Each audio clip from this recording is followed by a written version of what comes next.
Good morning students. Today we will discuss about how did colonial rule affect tribal lives. ਬਸਤੀਵਾਦੀ ਸ਼ਾਸਨ ਦਾ ਆਦੀਵਾਸੀ ਲੋਕਾਂ ਦੇ ਜੀਵਨ ਉੱਤੇ ਕੀ ਪ੍ਰਭਾਵ ਪਿਆ ਇਸ ਦੇ ਬਾਰੇ ਡਿਸਕਸ ਕਰਾਂਗੇ and discussed some point like effect on the tribal chiefs, effect on shifting cultivation, effect on forest laws, problem with trade, the search for a work. Now we are discussed about what happened to shifting cultivation. Shifting cultivation ਦਾ ਕੀ ਪ੍ਰਭਾਵ ਪਿਆ ਇਸ ਦੇ ਬਾਰੇ discuss ਕਰਾਂਗੇ. The wanted tribal groups to settle down and become peasant cultivators.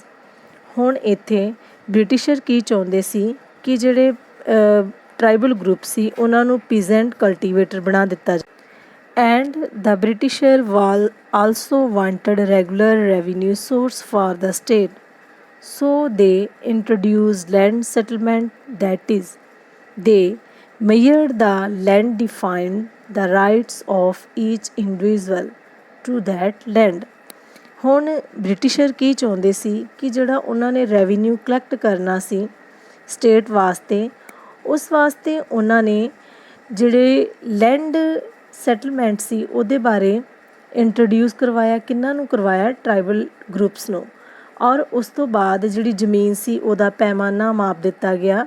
ਨਾਲ ਹੀ ਹਰ ਇੱਕ ਵਿਅਕਤੀ ਨੂੰ ਇਸ ਚੀਜ਼ ਬਾਰੇ ਡਿਫਾਈਨ ਕਰਵਾ ਦਿੱਤਾ ਕਿ ਉਹਨਾਂ ਦਾ ਜ਼ਮੀਨ ਦੇ ਉੱਤੇ ਅਧਿਕਾਰ ਹੈ. ਔਰ ਨਾਲ ਹੀ ਸਮ ਪੀਜ਼ੈਂਟਸ ਵਰ declared land honours, other tenants. ਔਰ ਨਾਲ ਹੀ ਬ੍ਰਿਟਿਸ਼ਰ ਨੇ ਕੀ ਕੀਤਾ ਕਿ ਜਿਨ੍ਹਾਂ ਦੇ ਕੋਲ 'ਤੇ ਜ਼ਮੀਨ ਸੀ ਉਹਨਾਂ ਨੂੰ ਲੈਂਡ ਓਨਰਸ ਅਤੇ ਪੀਜ਼ੈਂਟਸ ਡਿਕਲੇਅਰ ਕਰ ਦਿੱਤਾ. ਔਰ ਜਿਹੜੇ ਕੰਮ ਕਰਨ ਵਾਲੇ ਸੀ ਖੇਤਾਂ ਦੇ ਵਿੱਚ ਕੰਮ ਉਹਨਾਂ ਨੂੰ ਟੈਨੈਂਟਸ ਡਿਕਲੇਅਰ ਕਰ ਦਿੱਤਾ. The British effort to settle ਝੂਮ cultivators was not very successful.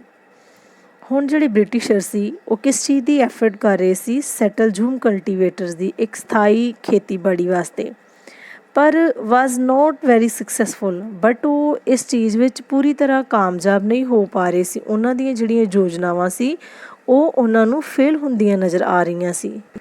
Settled plough cultivation is not easy in areas where water is scarce and the soil is dry. Peasants ਲਈ ਸਥਾਪਿਤ ਹੱਲਾਂ ਦੇ ਨਾਲ ਖੇਤੀ ਕਰਨਾ ਸੌਖਾ ਨਹੀਂ ਸੀ ਕਿਉਂਕਿ ਪਾਣੀ ਦੀ ਘਾਟ ਸੀ ਔਰ ਸੋਇਲ ਜਿਹੜੀ ਸੀ ਬਿਲਕੁਲ dry C. In fact, ਝੂਮ cultivators who took to plough cultivation often suffered. In fact, ਝੂਮ cultivators ਨੂੰ ਜਿਸ ਜ਼ਮੀਨ 'ਤੇ ਪਾਣੀ ਨਹੀਂ ਸੀ ਔਰ ਜ਼ਮੀਨ ਵੀ ਸੁੱਕੀ ਸੀ, ਉਸ ਜ਼ਮੀਨ 'ਤੇ ਖੇਤੀ ਕਰਨਾ ਹਲਾਂ ਦੇ ਨਾਲ ਬਹੁਤ ਜ਼ਿਆਦਾ ਔਖਾ ਲੱਗਦਾ ਸੀ. Now, since their fields did not produce good yields, ਹੁਣ ਇਸ ਤਰ੍ਹਾਂ ਦੀ ਰੁੱਖੀ ਸੁੱਕੀ ਜ਼ਮੀਨ ਦੇ ਵਿੱਚੋਂ ਉਪਜੀਵਿਕਾ ਬਹੁਤ ਜ਼ਿਆਦਾ ਵਧੀਆ ਨਹੀਂ ਸੀ ਹੁੰਦੀ. So the ਝੂਮ cultivators of North East insisted on shifting cultivation, on continuing with their traditional practice. ਹੁਣ ਨਾਰਥ ਈਸਟ ਦੇ ਝੂਮ ਕਲਟੀਵੇਟਰ ਸੀ ਜਿਹੜੇ ਉਹਨਾਂ ਨੇ ਟ੍ਰੈਡੀਸ਼ਨਲ ਪ੍ਰੈਕਟਿਸ ਜਿਹੜੀ ਉਹਨਾਂ ਦੇ ਪੂਰਵਜਾਂ ਦੁਆਰਾ ਸ਼ੁਰੂ ਕੀਤੀ ਸੀ ਉਹ ਕਿਹੜੀ ਸੀ? ਸ਼ਿਫਟਿੰਗ ਕਲਟੀਵੇਸ਼ਨ ਨੂੰ ਜਾਰੀ ਰੱਖਿਆ, ਜਿਸ ਦੇ ਨਾਲ ਫੇਸਿੰਗ ਵਾਈਡ ਸਪਰੈਡ ਪ੍ਰੋਟੈਸਟ, ਬਹੁਤ ਸਾਰੇ ਪ੍ਰੋਟੈਸਟ ਸ਼ੁਰੂ ਹੋ ਜਾਂਦੇ ਆ. ਕਿਹਨਾਂ ਦੇ ਨਾਲ?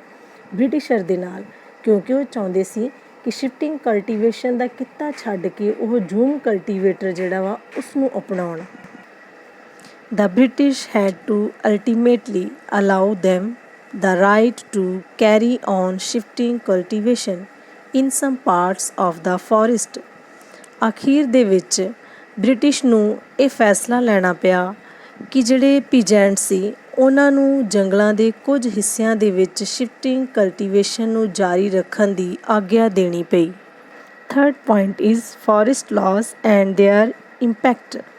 The life of tribal groups, as you have seen, was directly connected to the forest, so change in forest laws had considerable effect on tribal lives. ਹੁਣ ਜਿਹੜੇ ਫੋਰੈਸਟ ਲਾਜ਼ ਬਣਾਏ ਗਏ ਸੀ ਇਹਨਾਂ ਦੇ ਨਾਲ ਜਿਹੜੇ ਟਰਾਈਬਲ ਗਰੁੱਪ ਸੀ ਉਹਨਾਂ ਦੀ ਲਾਈਫ ਬਿਲਕੁਲ ਬਦਲ ਚੁੱਕੀ ਸੀ, ਜੋ ਕਿ ਤੁਸੀਂ ਪਹਿਲਾਂ ਦੇਖ ਚੁੱਕੇ ਹੋ. The British extended their control over all forests. and declared that forests were state property. ਹੁਣ ਬ੍ਰਿਟਿਸ਼ ਨੇ ਕੀ ਡਿਕਲੇਅਰ ਕਰ ਦਿੱਤਾ ਕਿ ਜਿਹੜੇ ਜੰਗਲ ਆ ਕੇਵਲ ਉਹਨਾਂ ਦੀ ਹੀ ਪ੍ਰੋਪਰਟੀ ਆ ਔਰ ਉਸ ਦੇ ਉੱਪਰ ਕੇਵਲ ਉਹਨਾਂ ਦਾ ਕੰਟਰੋਲ ਵਾ। ਸਮ ਫੋਰੈਸਟਸ ਵਰ classified as reserved forest for the produced timber which the British wanted. ਹੁਣ ਸਿਰਫ ਉਹੀ ਟਿੰਬਰ ਉਹੀ ਲੱਕੜੀ ਜਿਹੜੀ ਸੀ ਪ੍ਰੋਡਿਊਸ ਹੋਣੀ ਚਾਹੀਦੀ ਸੀ ਜਿਸ ਦੀ ਲੋੜ ਕੇਵਲ ਬ੍ਰਿਟਿਸ਼ ਨੂੰ ਸੀ। In these forests, tribes were not allowed to move freely. They could not collect fruits. Animal hunting was also banned. They were not allowed to cut wood. ਹੁਣ ਇਹਨਾਂ ਸਾਰੀਆਂ ਚੀਜ਼ਾਂ 'ਤੇ ਕੀ ਸੀ ਬੈਨ ਹੋ ਚੁੱਕਾ ਸੀ। ਪਹਿਲਾਂ ਤਾਂ ਕੀ ਸੀ ਕਿ ਜਿਹੜੇ ਹੰਟਰ ਸੀ ਔਰ ਗੈਦਰਰ ਸੀ ਫਰੂਟਸ ਇਕੱਠਾ ਕਰਦੇ ਸੀ ਔਰ ਰੂਟਸ ਖਾਂਦੇ ਸੀ, ਠੀਕ ਹੈ, ਐਨੀਮਲਸ ਹੰਟ ਕਰਦੇ ਸੀ ਔਰ ਉਹਨਾਂ ਨੂੰ ਵੁੱਡ ਵੀ ਕੱਟਣ ਦੀ ਇਜਾਜ਼ਤ ਸੀ। ਬਟ ਹੁਣ ਇਹਨਾਂ ਸਾਰੀਆਂ ਚੀਜ਼ਾਂ 'ਤੇ ਬ੍ਰਿਟਿਸ਼ਰ ਵੱਲੋਂ ਬੈਨ ਲਗਾ ਦਿੱਤਾ ਗਿਆ।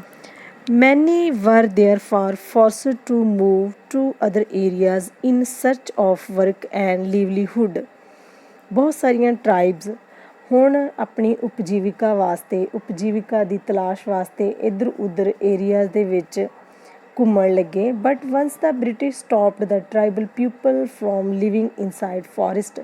ਉਸ ਤੋਂ ਬਾਅਦ ਜਿਹੜੇ ਬ੍ਰਿਟਿਸ਼ਰ ਸੀ ਉਹਨਾਂ ਨੇ ਕੀ ਕੀਤਾ ਕਿ ਜਿਹੜੇ ਲੋਕ ਲਿਵਿੰਗ ਇਨਸਾਈਡ ਫੋਰੈਸਟ ਰਹਿ ਰਹੇ ਸੀ ਉਸ ਚੀਜ਼ 'ਤੇ ਵੀ ਸਟੋਪ ਲਗਾ ਦਿੱਤਾ, ਜਿਸ ਦੇ ਨਾਲ ਮੈਨੀ ਟਰਾਈਬਲ ਗਰੁੱਪਸ ਰਿਐਕਟਡ ਅਗੇਨਸਟ ਦਾ ਕਲੋਨੀਅਲ ਫੋਰੈਸਟ ਲਾਜ਼। ਜਿਹੜੇ ਇਹ ਲਾਜ਼ ਬਣਾਏ ਗਏ ਸੀ ਇਸ ਦੇ ਅਗੇਨਸਟ ਹੋ ਚੁੱਕੇ ਸੀ।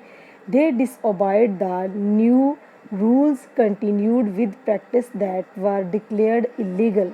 ਇਸ ਚੀਜ਼ ਨੂੰ ਅਲੀਗਲ ਜਿਹੜਾ ਸੀ ਡਿਕਲੇਅਰ ਕਰ ਦਿੱਤਾ। And at times rose the open rebellion such was revolt of Sonagram Sangma in 1996 in Assam and the forest satyagraha of 1930 in the central provinces। ਸੋਨਾਗ੍ਰਾਮ Sangma ਨੇ 1906 ਦੇ ਵਿੱਚ ਆਸਾਮ ਵਿੱਚ ਇਹ ਰਿਵੋਲਟ ਸ਼ੁਰੂ ਕੀਤਾ ਅਤੇ ਸੈਂਟਰਲ ਪ੍ਰੋਵਿੰਸਿਸ ਵਿੱਚ ਫੋਰੈਸਟ ਸੱਤਿਆਗ੍ਰਹਿ 1930 ਦੇ ਵਿੱਚ ਸ਼ੁਰੂ ਹੋ ਗਿਆ ਸੀ।